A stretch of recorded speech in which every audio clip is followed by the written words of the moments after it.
Hi friends, ఈరోజు మళ్ళీ మీకోసం ఇంకో రెసిపీతో వచ్చేసాను. అదేంటంటే గోంగూర పచ్చిశనగపప్పు సొరకాయ వేసి కర్రీ చేశాను. ఈ కర్రీ అయితే నేను ఎక్స్పెక్ట్ చేయలేదు. ఇంట్లో ఉన్న ఇంగ్రీడియంట్స్ ఉపయోగించి ఇలా ఒకసారి ట్రై చేశాను అనమాట. చాలా బాగా వచ్చింది. మీరు ట్రై చేయండి, నచ్చితే లైక్ చేయండి, యూస్ఫుల్గా ఉంటే షేర్ చేయండి. పచ్చిశనగపప్పు పెద్ద స్పూన్తో 2 స్పూన్లు అంత తీసుకున్నాను. నానబెట్టలేదు, కడిగి అలా పెట్టేసుకున్నాను. సొరకాయ 1/2 కేజీ ముక్క, ఒక పెద్ద ఉల్లిపాయ, 2 టొమాటోస్ తీసుకున్నాను. గోంగూర మాత్రం సగం కట్ట దాకా ఉడికించి పక్కన పెట్టుకున్నాను. ఇదిగోండి పచ్చిశనగపప్పు కడిగి పెట్టుకున్నాను. ఇప్పుడే సొరకాయ ముక్కలు చిన్న పీసెస్ చేసుకున్నాను. ఉల్లిపాయలు, సొరకాయలు, టొమాటోస్. ఇంకా ముందుగా డేక్షా పెట్టేసుకొని తగినంత ఆయిల్ వేసుకోండి. మీ కర్రీకి సరిపడా. నా కర్రీకి కరెక్ట్గా 4 స్పూన్స్ పడుతుంది, పెద్ద స్పూన్ తోటి. ఓకేనా? మీకు స్పూన్ క్వాంటిటీ తెలియాలి కాబట్టి చెప్తున్నాను. 4 స్పూన్స్ అంత ఆయిల్ వేసేసుకొని మనం కట్ చేసి పెట్టుకున్న ఉల్లిపాయ ముక్కల్ని ముందుగా వేసుకుందాము. ఆయిల్ కాస్త హీట్ అయిన తర్వాత ఇదిగోండి కట్ చేసి పెట్టుకున్న ఉల్లిపాయ పీసెస్ని వేసేసుకుంటున్నాను. వేసుకొని హై ఫ్లేమ్లోనే పెట్టుకోండి ఇది జరిగేటప్పుడు. ఇంకా తాలింపు గింజలు 1 స్పూను, జీలకర్ర కూడా ఒక 1 స్పూన్ దాకా వేసుకుంటున్నాను. తాలింపు గింజలు, పచ్చిశనగపప్పు, ఆవాలు, మినప్పప్పు వేసుకుంటాం కదా, వేసేసుకొని చక్కగా మిక్స్ చేసుకొని బాగా కలర్ మారేంతసేపు, ఆవాలు చిటపట్లాడేంతసేపు ఫ్రై చేసేసుకుందాము. కరివేపాకు కూడా 2 రెమ్మల దాకా వేసుకున్నాను, అది చూపించడం మర్చిపోయాను.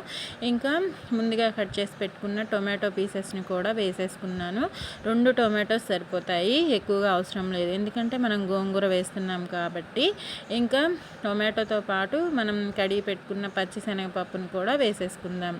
వేసుకొని చక్కగా మిక్స్ చేసుకొని మూత పెట్టి ఒక 5 మినిట్స్ లో ఫ్లేమ్లో ఉడికించుకుందాం.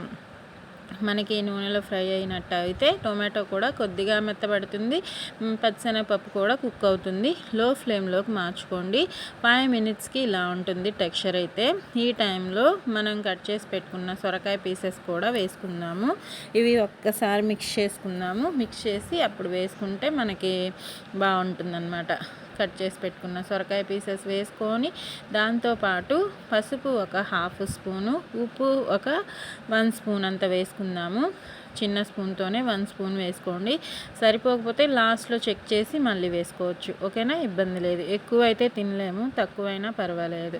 ఇంకా ఉప్పు కూడా వేసుకొని చక్కగా మిక్స్ చేసేసుకొని మూత పెట్టి లో ఫ్లేమ్లో మగ్గించుకుందాము. ఒక 15 మినిట్స్ మధ్యలో కలుపుకుంటూ మధ్యలో చెక్ చేసుకుంటూ మిక్స్ చేసుకొని 15 మినిట్స్ లో ఫ్లేమ్లో మాత్రమే కుక్ చేసుకోండి.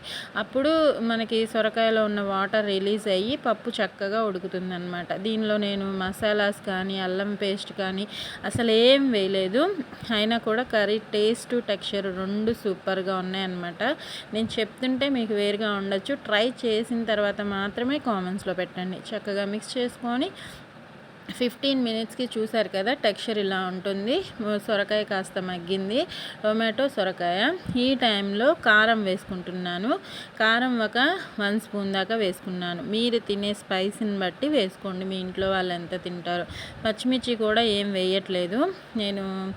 మీకు నచ్చితే ఒక 3 దాకా కట్ చేసి వేసుకోండి, ఇబ్బంది లేదు. ఒక 3 to 4 టీ గ్లాసెస్ వాటర్ వేసుకోవాలి. పప్పు ఇంకాస్త ఉడకాలి కాబట్టి వాటర్ వేసుకొని చక్కగా మిక్స్ చేసుకొని మీడియం ఫ్లేమ్లోకి మార్చుకోండి. వాటర్ వేసాక మీడియం ఫ్లేమ్లో ఒక 10 మినిట్స్ కుక్ చేసుకుందాము.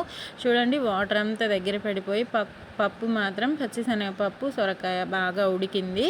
ఈ టైంలో మన గోంగూర 1/2 కట్ట చెప్పాను కదా, ఉడికించి పెట్టుకున్న 1/2 కట్ట గోంగూరని ఈ టైంలో వేసేసుకుంటున్నాను. ఉడికించి మిక్సీ పట్టుకున్నాను పేస్ట్ లాగా. మీరు రుబ్బైనా వేసుకోవచ్చు, ఇబ్బంది లేదు. ఆ పేస్ట్ని వేసేసుకొని చక్కగా మిక్స్ చేసుకొని ఉప్పు ఇప్పుడు చూసి వేసుకోండి. ఈ టైంలో సరిపోలేదు అనిపిస్తే చక్కగా మిక్స్ చేసుకొని గోంగూర వేసాక మాత్రం లో ఫ్లేమ్లోకి మార్చేసుకొని ఒక్క 10 మినిట్స్ మగ్గించుకోండి. ఆయిల్ పైకి తేలేంతసేపు, ఎక్కువసేపు అవసరం లేదు.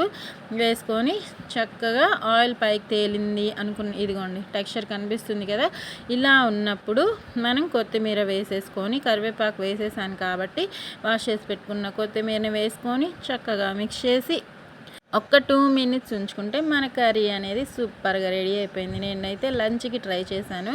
మీకు నచ్చినప్పుడు చపాతీలో కూడా చాలా బాగుంటుంది. ట్రై చేసి చెప్పండి. ఆరోగ్యంగా తినండి, సంతోషంగా ఉండండి.